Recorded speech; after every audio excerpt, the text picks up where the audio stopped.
focus a little bit more on the election itself, the process, the outcome, and then James will talk specifically about the formation of the government. What are actually the hurdles that are going to have to be overcome in the next few weeks and likely months, and we can start talking a little bit about likely alliances, although I'd like to leave that more to Q&A, depending on your interest as well. We're happy to dive into the nitty-gritty. So just to kind of paint the picture of the election day, there were 18 million Iraqis who were registered to vote. They had the choice of, well, they had over 6,000 candidates running.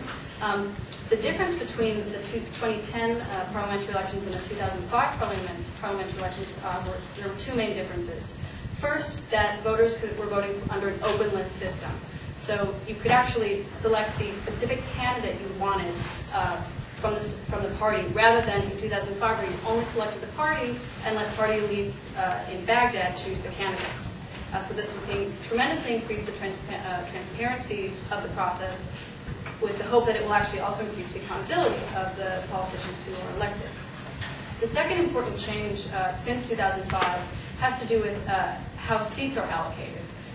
In 2005, seats were allocated on a national basis. So there was only one constituency that all Iraqis were a part of, and so the votes were going to be, and candidates ran countrywide.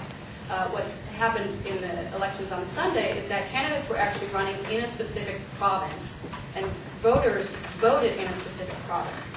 So what you've actually seen is that each province was allocated a certain number of seats in the parliament, and so what that's done is candidates will come representing their different provinces, and then at the national level it just adds an element of complexity when it comes to the formation of coalitions, because you might have, party elites will have less of a say when it comes to who's actually going to be represented in Baghdad.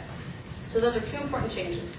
The election itself, over roughly 12 million voters actually turned out on election day, so nationwide about 62%. It varied a little bit, but generally you had ranges from the low 50s to the low 70s. So compared to U.S. turnout, the Iraqis are actually putting us to shame in terms of voter number of Iraqis who went out to vote. One important indicator that I'd like to point out is that you actually had large turnout from Sunni, Shia, and Kurd, which I think is really important, and that's actually going to give the Sunni an important voice in government formation, because you actually did see the emergence of, and we can talk about this in a moment, viable national, predominantly Sunni lists that actually had ground level support. So that was an important development in this election. And it also indicated that Iraqis saw the ballot box as the most important way to voice their concerns and what they want for the future of Iraq, rather than violence. In terms of there were a number of mechanisms in place to mitigate voter fraud. Everything from serial numbers on the ballots that matched voter names and numbers. There were a number of thousands of monitors, and these are not just international monitors, but the larger percentage of monitors actually came from political agents. So representatives of different political parties would station observers in the polling booth. So you had observers from multiple parties there as a check on the potential for fraud. And you also had domestic observers as well. So across the country, the United Nations worked very closely with the Iraqi High Electoral Commission, IHEC, which was the body that administered the election. And so you did have a number of mechanisms in place. And largely, I was reading some of the monitoring reports today, and largely they were overwhelmed, they were positive. Very few signs of irregularities, and in cases where there were irregularities, they were reported immediately to polling agents. So I want to point that out. What you're seeing now, because you are starting to see allegations of fraud, I would take it with a grain of salt, because what a lot of this, in my opinion, is actually political posturing shaping. As the results are coming out, different parties are staking claims that, oh, we have problems with the way that the votes are being tallied, or we've had problems here and there.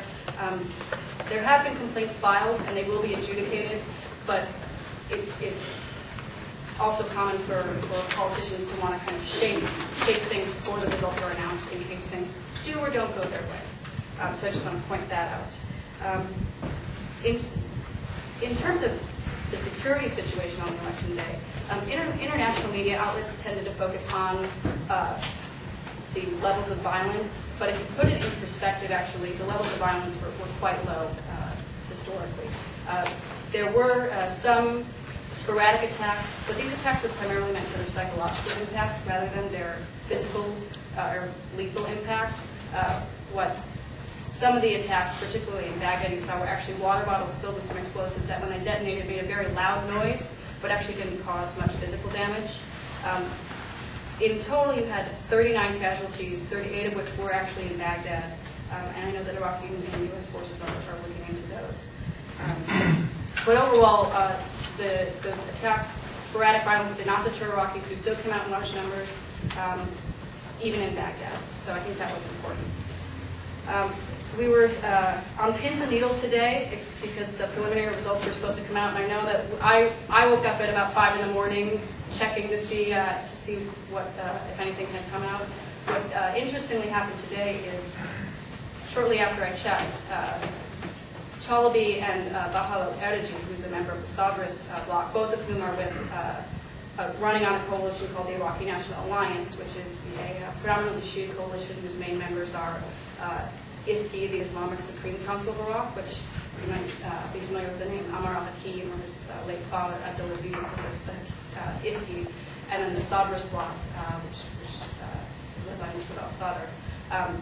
Members of that bloc gave a press conference today at the headquarters where the votes were being tallied, calling into question the transparency of the tallying and saying, hey, before you release any results, we want you to brief the candidates on the accounting measures. So that threw a little bit of a wrench in the announcement of results, and then some other lists, like Alawi's list, responded to similar accusations. So it has slowed the release of results. We did get some today, and so what you're seeing, and these are preliminary, and we're going to be waiting on more, but it looks like a very close race.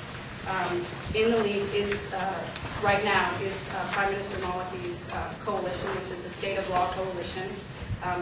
But I would caution that it is very close, and it looks like right behind him is Ayad al-Alawi's Iraqi list, the Iraqi list, which has a number of prominent Sunni candidates on it. And even though Ayad al-Alawi is actually a secular Shia, the list gained a lot of traction amongst the Sunnis. So I think that's a very interesting and positive sign that he's performed so well, particularly given the de-Ba'athification controversy. In third place, it appears from preliminary results, again, close behind is the Iraqi National Alliance, so the predominantly Shia, ISKI, Sadrist, and others like Chalabi, former Prime Minister Ibrahim al-Jafari's alliance. That's close behind in third. And then in fourth place, it looks like it's the Kurdish alliance, which has the two main Kurdish parties, the Kurdistan Democratic Party and the Patriotic Union of Kurdistan. Again, a word of caution because, as these results are coming out, I just want to put it in perspective. For example, preliminary results came out from Babel province, which is in southern Iraq, and it said that Maliki had 48%, that INA came in second with 33%, and that the Iraqi list came third with about 19%. And that sounds like a pretty big spread in terms of the 48 and the 33. But Babel province only has 16 seats, so when you actually do the math, it's only a 2-seat difference. So it's actually 2 seats between Maliki and between the Iraqi National Alliance. So it's actually going to be a very close race, it looks like right now. And this is going to make the formation of a governing alliance, a governing coalition after the election, even more important and perhaps difficult because you have parties that have performed well and that will bring different leverage or different negotiating positions to the process of government formation. So with that, I've covered the kind of gist of the results. We do expect to see preliminary results, which is when they hit about 30% across the provinces. Those will continue to come out.